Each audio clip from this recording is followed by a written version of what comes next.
Amigos telespectadores da Rede Vida de Televisão e do programa Páginas Difíceis da Bíblia.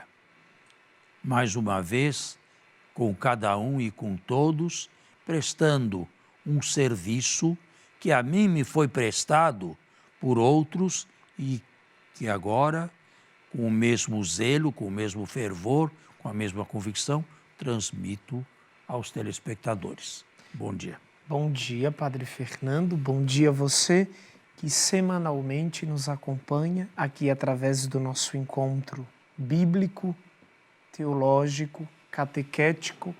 Trata-se, você sabe, do nosso Páginas Difíceis da Bíblia. Outro dia, um paroquiano me abordou na pastoral. Padre, só agora, acompanhando um pouco mais de perto o programa de vocês, é que pude perceber que as Sagradas Escrituras estão repletas de páginas difíceis. E o senhor tem a mesma ideia, não é, padre? Bem, a Bíblia está cheia de páginas um livro difíceis. escrito há 2.000 ou 2.500 anos atrás não é um livro de hoje, não é? Não é como o Estado de São Paulo, jornal, que você lê o que aconteceu ontem, onde você lê. É um livro que foi escrito em outra época, com outra mentalidade e com outras finalidades, que não as nossas.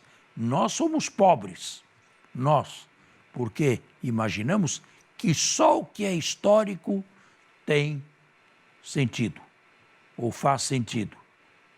Só o que é histórico se torna também de crédito acessível. E de verdade. Pois é, como se Deus tivesse apenas o método histórico.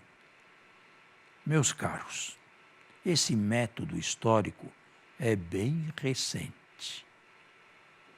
Não quero dizer que nasceu há 50 anos atrás.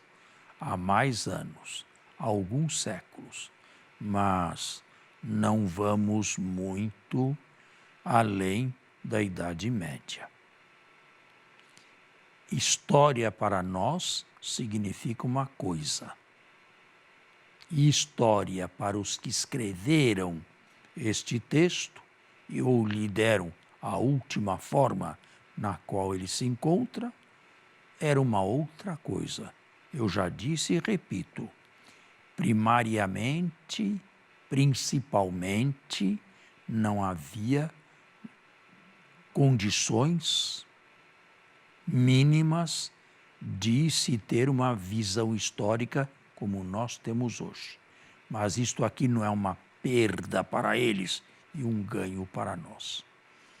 Cada época tem a sua visão da vida e do passado e os meios de transmissão de tudo isto para as gerações futuras.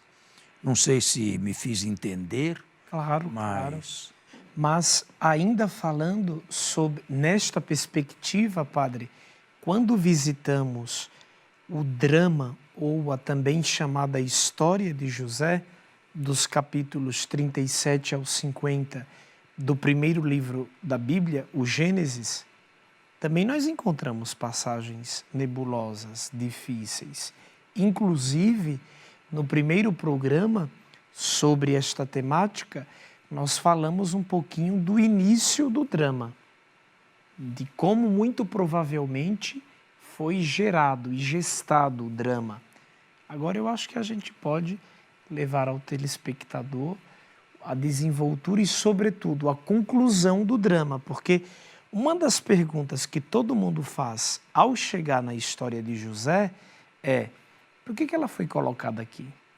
Constituindo como que uma espécie de ponte entre e dando continuidade à saga dos patriarcas e abrindo o horizonte para o livro da libertação, o livro do Êxodo.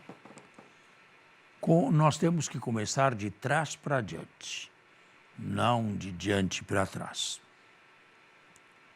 Havia, sobretudo no reino de Israel, no reino do norte, a tradição de uma libertação do Egito. Havia.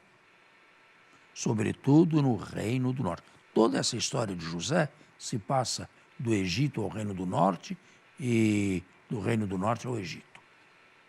Toda ela se passa assim. Judá praticamente não entra aí nessa história de José. José não é uma figura sulista. Isso é novo para mim. José é uma figura mais do norte de Israel. Agora, se houve uma saída do Egito, se houve uma libertação do Egito, deve ter havido uma entrada no Egito também. Como relacionar as duas coisas num fio aparentemente histórico? Como conjugar as duas coisas? A história primitiva de José era independente do resto do Gênesis, tanto na entrada quanto na saída. De fato, da saída não fala coisa alguma. Eu falei da plausibilidade desta história de fundo, porque asiáticos, por diversas razões, e também disto já falei, buscaram o Egito em diversos momentos da história. Era preciso, no pós-exílio, descrever a pré-história e colocar em relevo a saída do Egito, a libertação da escravidão do Egito. Como fazer isto? Introduzindo no final do Gênesis a história de José e costurando-a de tal modo, com alguns acréscimos, com algumas palavras-chave, com algum versículo, para que ela pudesse ser uma continuadora inteligível da entrada de israelitas no Egito. Você pode me perguntar, esta entrada de israelitas no Egito é historicamente, no nosso sentido de história, documentada? Eu diria, nós não temos nenhuma documentação. Temos apenas a plausibilidade. É isso que eu ia dizer, padre. Só, mais nada.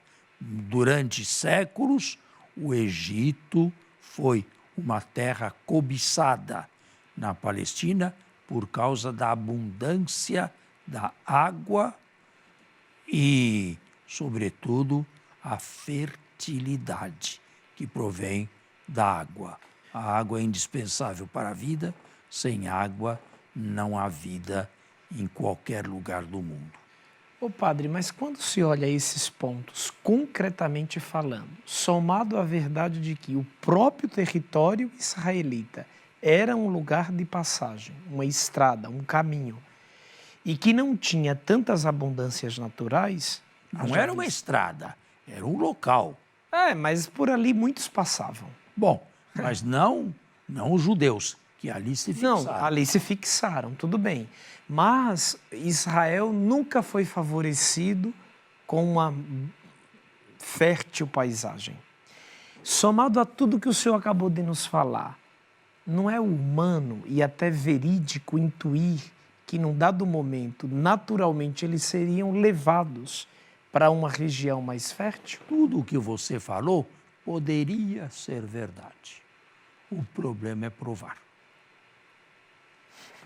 É passar da probabilidade para a realidade histórica. Não há como, nós não temos nenhuma documentação disto, nem egípcia, em todos os papiros que conhecemos, uma longa história egípcia, e nós só temos a Bíblia com esta característica. Ela foi reescrita ou recebeu a escrita final muitos séculos depois que estas coisas foram imaginadas terem acontecido. Agora, de colônias judaicas ou de colônias judias, não sei como eu falaria, nas famosas diásporas, isso aqui é histórico, de judeus que foram expulsos dos seus territórios e que viveram em outros lugares. Não, expulsos não, porque com o edito de Ciro, eles puderam voltar. Os que quiseram puderam voltar para Jerusalém e arredores. E não vamos pensar em milhões. Hoje, os judeus são mais ou menos 15 milhões no mundo. Hoje. Poderiam ser um pouco mais se não tivesse havido o Holocausto. O Holocausto, não ia dizer. Mas, hoje, naquela época, quantos eram? Certo? Não havia um grupo enorme, como se pode pensar. Mas estamos diante de uma plausibilidade. A história não é implausível. Seria, por exemplo, implausível o livro do Gênesis falar que a serpente conversava com Eva. Os animais nunca falaram. Aqui nós temos que buscar outro caminho de explicação. Não há plausibilidade. Aqui nós estamos diante de um mito que deve ser interpretado como mito, como ele é. Entende o que é plausibilidade? Sim. E o que não é plausibilidade? Vamos fazer um intervalo e voltamos.